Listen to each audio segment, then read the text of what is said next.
Султанбай Абдрашитович, сиз турасыз, мына сиздин көзүңүзчө айтып коеюн. Өткөндө сиз бир ушурда сүйлөгөндө айттыңыз, достук Воровка ворота болуп турат эле деп. Көрсөтмөчү слайд барбы? Достук каякта, ворота каякта, Воровка каякта, бир көрсөтүп коеюн эми, депутаттарга билбегендер бар. Так, мына. Достук каякта, азыр Воровка каякта меселе көрсөтүп коеюн. Достук эч качан эмеге ворота болгон эмес, Воровка. Мына достукка, мына достук мынерде. Достук мынерде. Ворух мынерде. Достуктан Воровка барыш үчүн 21,5 километр экен. Так, прямой кылганда. Прямой кылганда 21 километр экен.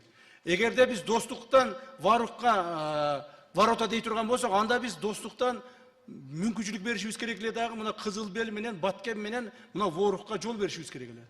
Туурабы? Эгерде сиздин айтымыңыз боюнча, мен түшүнгөнүм ушу да.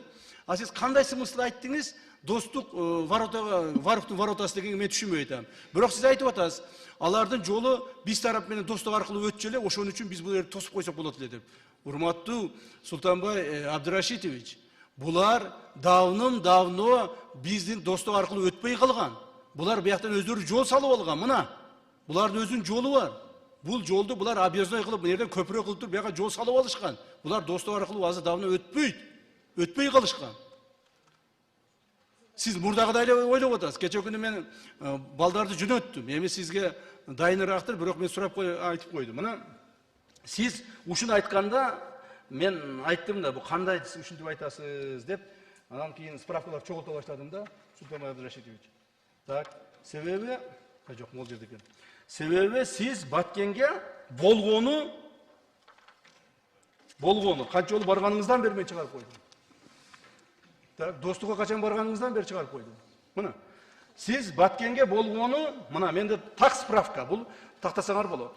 Себеби бул мен жүрөгүмө тийди, сиз айткандай. Ошондон бери мен бир сөз айта элекмин. Бир дагы интервью берген жокмун, бирөөгө сөз дагы айтпадым. Бүгүн айтайын деп атам мен, бүгүн жарылайын деп атам. Уруксат берсеңиз. Орысчасы окупай берейинби? Султанбай Айжигитов в период с ноября 2021 года по март 2025 года на территории Баткенской области посещал всего 9 раз. За это почти 5 лет. Всего 9 раз. Он после трагедии 2022 года, после 16.09.22 года, ни разу не посещал Баткенскую область. 22 жылы 16 сентябрь билесиңер да, кандай трагедия болду. Ни разу не посещал. Даже Кыргызстандагы канчалаган ар түрдүү биздин аймактарыбыздан, биягы Нарын, биягы Көл, биягы Талас, Чүй айтпай эле коеюн. Бүт жерлерден Бишкегибизди айтпай эле коеюн. Түштүктөгү облустарды айтпай эле коеюн. Бардык эл Баткенге барып ошондон кийин жардамын берип, чуркашып, ошо элди колдоп, моральный жагынан, материальный жагынан, финансылык жагынан солдаттарга жардам беришип, колунан келгенин жардам беришти. Туурабы? Ал күндөрдө эстен чыгарбай кала туугандар. Бул күндөрдө Султанбай Абдрашитович бир да жолу барып койгон эмес Баткенге. Мына, пожалуйста, справка турат. Бардым десе айтсын. Бир дагы адамга жардам берип койгон эмес. Бир дагы солдатты, же бир дагы ошол жердеги жаранды моралдык колдоо кылган эмес. Султанбай Абдрашитович, ушуну эсиңизден чыгарбаңыз. Жөндөн-жөн сүйлөгөн туура эмес болот. Андан кийин сиз барыптырсыз Баткенге, ошондон кийин 24-25 апрель 2023 барыпсыз Баткенге. 27-28 июль bir күндөн 2023 барыпсыз. И 29-30 март 2024 барыпсыз. Всё. 22-16 сентябрдан кийин бир да жолу барып койбопсуз. Вот, пожалуйста. На ваше выступление ответ. Коомчулук өз талкуу алып алсын. Ким туура айткан, ким туура эмес айткан. Анан кийин, андан сырткары достук айылы Воровка ворота дегениңизге мына, пожалуйста, ответ. Мен эч нерсени бул жерде жылдырган жокмун, эч нерсени мен баарын факты менен айтып атам.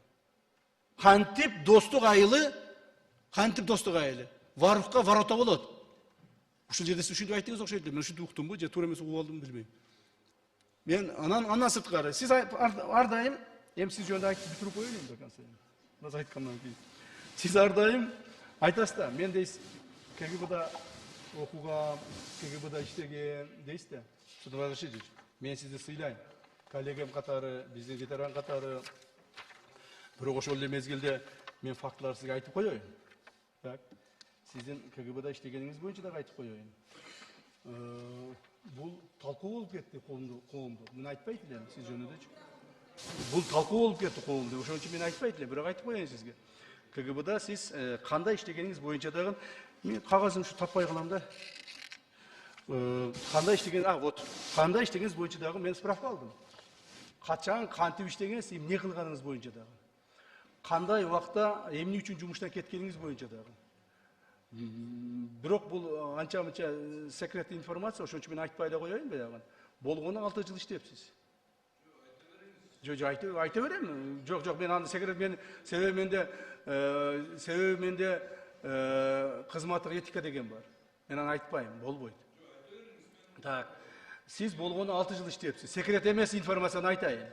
Болгону 6 жыл иштепсиз. Так.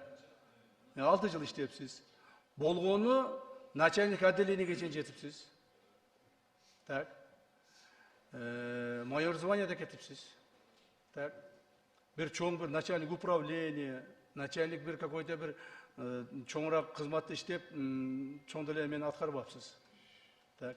Бул жерде сиздин личный делоңуздан алдым мен эч кандай бир чоң спецмероприятияга катышып, же болбосо кандайдыр бир заслугаңыз да жок экен. Наоборот, взысканияңыз көп экен. Аларды айтпай эле коеюн. Взысканияңыз көп экен. Анан жанагы бир эле айт эле деп атасыз, бир нерсени айтып коеюн, өлүп кетсин, эмне болсо ошо болсун. Сингапурга кетип калганыңызды да билебиз. Эч кимден сурабастан. Мына бул жерде жазылып турат, ошол сиз Сингапурга кетип калып, анан кийин эме болгонуңузду да билебиз. Так. Ошондуктан, урматтуу Султанбек Айжигитович, более того, мен эми сизди билесиз да, мен ошол председатель болуп иштегенден кийин адамды изучать этем да. Анализ кылам, изучать этем, маалыматтар топтойм, ал методиканын баарын сиз өзүңүз жакшы билесиз. Так.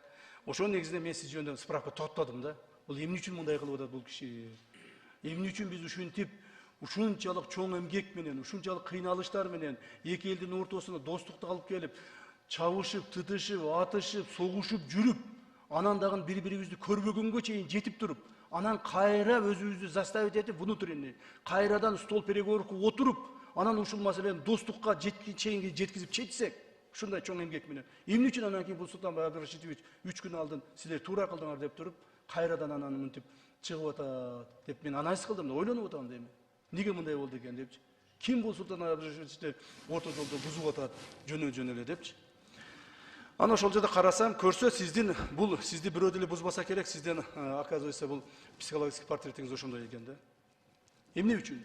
Муну да факты менен айтайын. Оказывается, сиз ошол эмеде 19-жылы беле? 19-жылы беле?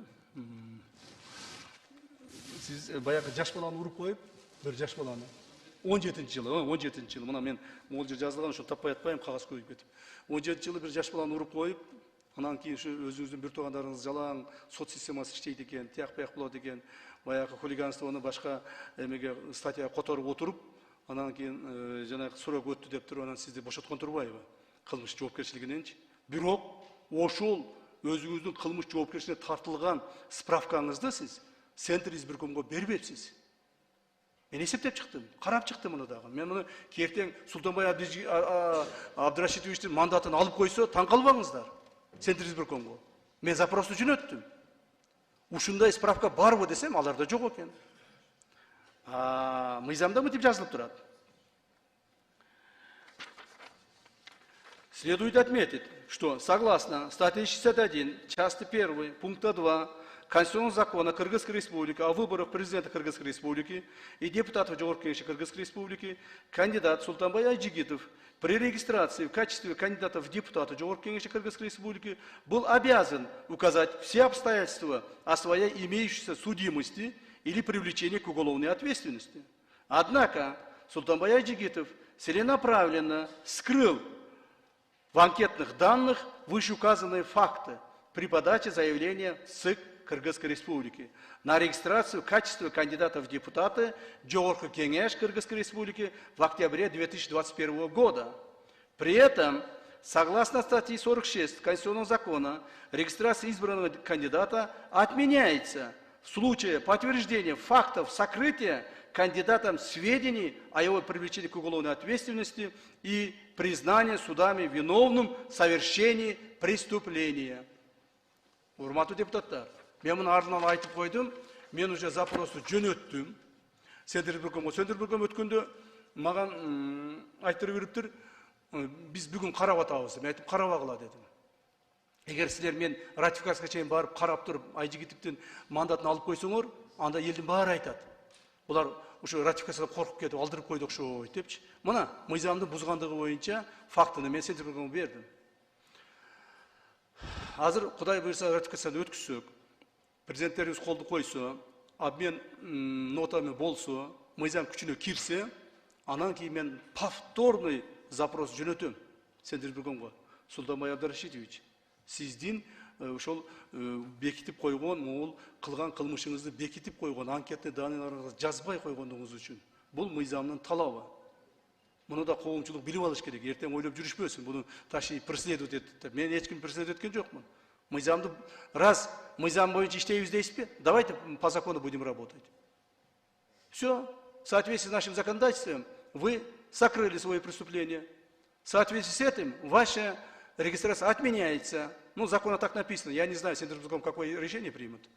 Но законно так написано. Так, я по вас закончил, извините. Себеби дегенде, мен сиз үчүн айтканым себеби, Султанбай Абдрашитович, мен сизди адам катары сыйлайм. Бирок, саясатчы катары, ушундай ситуациядан, урматтуу президентибиз Санар Кожоевич айткандай, ушундай ситуацияда сиз элди колдоп, мамлекетти колдоп, салып аткан туура иштерди колдогон ордуна кайрадан раздор кылып, коомчулуктун ортосунда ушундай чоң билип билбеген адамдарга жаракат кетиртип, моундай жалган маалыматтар таратып, айтканыңыз сизди депутат катары эч качан урмат сыйга алып келбейт. Анан мен Достук айылдан сураттырдым. Муну дагы айтып коеюн. Достук айылдан Султанбай Абдрашитовди Достук айылында көргөн бирөө барбы? Кайсы маалда? Десек, бардыгы айтышты, эч качан биз аны көргөн эмеспиз деди. Губернатор болгондо дагы, болгондон кийин дагы, депутат болгондо да көргөн эмеспиз дешти. Оказывается, сиз Достук айылын билбей турбайсызбы, ошон үчүн айтып атып турбайсызбы? Достук айылы тигили Варуктун воротасында депчи. Может быть, у вас другие мысли, я не знаю. Может быть, как-то bizde комитет иштери ар түрдүү башкача ойлонот. Булар, может быть, каяк кетти? Мына Достук айылын, может быть, бул ойлоп атабы? Достук айылы ушу самый крайний айыл, ушул жерден тигил эмен Варуктун жолу башталат деп ойлоп атат окшойт чамасы. Андай эмес да. Достук айылдан кийин Чорку бар, биздин Көктерек бар, Мазаевдин жери бар, бул Таштумшук бар, Ходжалоо бар, Аксай бар. Анан кийин Варук болот да. То есть буквально bir 10-15 чакты населенный пункт бар да. Наверное, сиз ошентип баягы туура эмес представление оюңузду башкача буруп алдыңыз окшойт деген ойдомун. Мейли, ал эми өттү, калып кетти. Бирок сизге сөз берем. Бирок ушундай иштер болуп аткан маалда кимдер болсо дагы сиз эле эмес. Мына мен коомчулукка кайрылып коеюн. Ушул Достук айылын Баткенди барбаган, көрбөгөн, билбеген адамдар отуруп алып жазып атышат. Ой, жерди сатып берди, элди сатып берди, же болбосо башка кылып берди. Андай эмес тууганда. Эч качан биз элди, жерди сатабыз деп келген эмеспиз. 1 метр жерди бергенден көрө ошол жерде мен өзүмдүн башымды бергеним жакшы. Мындай ситуациялар болгон. Мына Кагылыш маалында ушундай ситуациялар болду. Мен ошол жердеги балдардын, мен ошол жердеги жоокерлеримдин канын көрдүм, ошолордун жанын көрдүм, ошолордун ата-энелеринин көз жашын көрдүм. Ушунун бардыгын өзүм аркылуу өткүздүм. Анан кантип мен ушу жеримди берип берейин? Кантип мен ушу ишепте бүтүп кетсин деп туруп аракет кылайын? Жок, мен ишти бүтүрөм, бирок биздин кыргыз мамлекетинин пайдасына, кыргыз мамлекеттин келечегине бүтүрөм деп аракет кылгам, жана ошого биз жетиштик деген ойдомун. Рахмат. Дагы сүйлөйм дедиңизби, айтып коюңуз. Абдрашитовке сөз берип койгула, анан дагы. Султанбай Абдрашитов, микрофон бериңиздер. Рахмат чоң. Эми мен бүгүн чегара жөнүндө вообще эле сүйлөбөйүн дедим эле. Чегара жөнүндө мен Жо айтыңыз да, неге? мен өзүм позициямды уже айттым, ошол позицияда турам. Башка сүйлөштүн кереги жок да, кажети жок. Эми сиз мага личный мени фамилиямды атып, күнөөлөрдү коюп атканыңыз үчүн мен ошол жөнүндө сөз кылайын. Камчы Кыдыршаевич, азыр сиздердин колуңуздарда күч да силердин колуңарда, акча да силердин колуңарда, СМИ да силердин колуңарда. Акча жөнүндө жөн айтыңыз. Давайте, не будем там друг друга здесь Анан полемику устраивать. Причем тут күч? бардыгы ресурстар силердин колуңарда. Эмне десеңер жараша берет. Андай эмес. Мен факт, я Султан Иванович, давайте вот так. Камчы Кыдыршаевич, сиз сүйлөп атканда мен сизди перебиваю. Я буду перебивать вас. Вы начинаете обратно политику здесь играть. Политику не надо играть. Знаете что? Знаете что? Я перечисляю здесь факты. Я вас не обвиняю. Вас будет обвинять органы, которые соответствующие. Да. Я по факту вам, факты перечисляю вам. Улантып бериңиз, Камчы Кылышевич. Так. Менин вактымды ограничить этпегиле. Айтыңыз. Нормальный бардын сүйлөп алайын. Хорошо, азыр эми анандай мындай деп 10 минут, 5 минут деп ограничить этпегиле. Значит, по фактам. Биринчиси, жанагы 17-жылы бир баланы сабап койдуңуз деп. Ал биринчиден да, эгер ошол чындык болсо, ошол видеокамералар бар ошол жерде. Кана видеосведениялар. Анан кийин аны мен көөртүп, буунтуп, жөн эле тепкилеп салгандай кылып айтып атасыңар. Ошол экспертизанын сүрөттөрү, эмелер каякта ошол? Жок да эчтеке. Голдый сөздөр да. Мугалимдердин айтышы боюнча дагы өзүбүз көргөн жокпуз, бирок ушинтип айтты. Жаш балдар там какие-то пацаны 6 класс, 5 класстан эмес, их вообще показаний туура эмес. Они что скажут, то эме. Анан кийин анын бардыгы болгон нерсе бул уюштурулган провокация. Мен ошондо деле айтканмын. Ал жерде менин аялым чыгып, ошол жанагы материнский, родительский фонддор түзүп аткан бул мыйзамдуу эмес. Бул барышы болбойт деген үчүн менин баламды ошол жерде куугунтукка алгандар. Менин баламды ошол жерде мугалимдер сабактарда отуруп, мана силердин актаңардан мына ушул бекер айжигиттин баласы окуп атат. Анан кийин изгой кылып бүт бардыгын. Анан кийин жанагы 3 постоянный рекет кылып, ошол 3-4 бала ол менин баламды эме кылып рекет күн вымогательствомен заниматься этип жүргөн. Ошонун артынан менин балам 1 жыл лечение алды. Буга ким жооп берет? Вот ошондуктан анан дагы бир нерсеси. Ал жерде мен ал нерсени ошол замат эле жаап койсом болот эле. Жөн эле келип хорошо, давайте деп эле койсом. Жок, мен принципиально барып мен айттым. Ал жерде как раз я хотел доказать, что ал жерде жанагы акчанын тарабында мен эсептеп көрдүм. Оказывается, 5 миллиард сом ошол родительский фонддун арасында Кыргызстан боюнча 5 миллиард сомду ошонун тарабында мафиозный группалар түзүлгөн деп. Именно ошол Сокулук районунда ошол мафиозный группалар, мугалимдер, ошол жерде милицияда отурган детский милиционерлер, анан тышкары следовательдер, РОВД, сот, прокуратура бардыгы мен ошону до конца бардымдан ошону доказывать эттим. Мен бул жөнүндө президентке да жазганмын, генеральный прокуратурага жазганмын, жакшы мен ал документтердин баардыгын сактап койгонмун. Анан кийин анын эмеси алар өздөрү следовательдер менин мойнума эчтекени кое албай, почти 1 жылдан ашык созуп жүрдүлөр дагы. Анан кийин дагы не деп коеттар? Качып кетти, розыска деп продлевать этип коеттар. Себеби доказательствосы жок, эчтекеси жок. Прямой ошондо мен түшүндүм, что адвокаттар дагы булар жөн эле азыркы күндө биздин адвокаттар нотариус болуп калыптыр. Следовательдердин ошолордун бардыгы дознаниядан келген, следствиеден келген нерсени эле узаконить этип берет экен алар. Ошондой болуп калып, сот деле ошондой болуп калыптыр. Мен ошондо мен до конца бардым для того, чтобы понять всю мафию, всю цепочку. Тиги жерден в связи с тем, что, значит, актуальности жоголду деп туруп, анан кийин суроо өтүп кетти деп жапкан. То есть у меня нет никакой судимости. Она закрытая. И никакой жанагы өзүңүз жакшы билген регистрацияда жок андай нерсе. Жок, ошондуктан жанагы ЦИКке барганда алар текшерткен. Эмеге запрос кылат. Ушундай уголовный делого сотко привлекаться этилгенби, соттолгонбу дегенде ал жерде возможно эме кылган. Да, ушундай уголовный дело ачылып эме болгон, бирок анысы жабылган деп. Понимаете? Из-за срока давности деп туруп жаап койгондар. Анан кийин бул жерде, извините, мен айтпайын десем айттырасыңар да. Мисалы өзүңүз эле уголовное дело ачылып, по особо государственным преступлениям ачылган сизге. Президенттин үстүнөн да ачылган. Ну бирок силер ал жерден чыгып туруп, эмени жаптыңар го.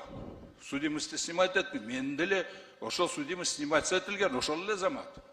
Эмне үчүн президент болуп отурасың, бардын иштеп отурасыңар. Бул жерде давайте, мындай болуп атат да. Өзүңөрдөгү выключать этпеңиздер, выключать этпей туруңуздар. Мен сүйлөсөм эле выключать ете берсин. Өзүңүздөрдүн көзүңүздөрдү тарашаны көрбөй, менин көзүмдө кыпын издейсиздер да. Рахмат. Ошондуктан, жок, токтоп туруңуздар.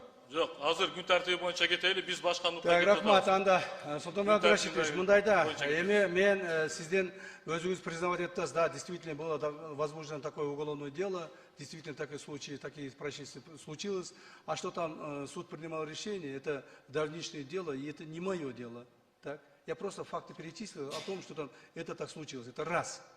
Во-вторых, о том, что по нашей судимости нас, мы никого, как говорится, жанагыдай муунтуп, жаш балдарды урган эмеспиз. Биз саясий жагынан соттолгонбуз, туура. Бирок ошол эле мезгилде сиз айттыңыз, сиздикин суд прекратил по сроку давности. А нас не прекращал. Нас оправдал суд. Вот разница есть. Жоқ, күн тәртібі бойынша Рахмат. кетели. Это пусть, это не повестка дня, но пусть это разбирается правоохранительные органы, другие органы. Урматтуу депутаттар, урматтуу Камчыбек Кадыршевич, сиз бүгүн ушул чоң трибунанын үстүнө мени аябай караладыңыз. Мен ошол каралаганыңыздарга жооп бере албадым. Ошондуктан мен сизди, вот сиздин артыңызда целый государственный машина бар. Сизге корко турган эчтеке жок. Мен өзүм жалгызмын. Анан мен только артымда, может быть, эл бардыр мени коргогон, башка эчтеке жок. Ошондуктан эми бул эме чечилди, аны вакыт көргөзөт. Кандай болгонуну. Ал вакыт тараза, вакыт өз көргөзөт. Ошондуктан экөөбүз моундай эмени сиз каралап бүттүңүз. Ошого мен сизди ушунун баарын точка коюш үчүн мен сизди теледебатка чакырат элем да. Ошол жерде сиздин артыңызда целый государственный машина менен ошонун информациясы менен келип, ошол жерде мен жөнүндө сиз каралаган фактылар боюнча ошону теледебат өткөрсөк аябай жакшы болот эле. Мен сизге ошого чакырып кетем, сиз кандай дейсиз? Рахмат, сиз мен теледебатка СИК чыгат. Ошо менен кыла бериңиз. Түшүнбөдүм. Центр избирком чыгат, ошо менен жасаңыз. Рахмат.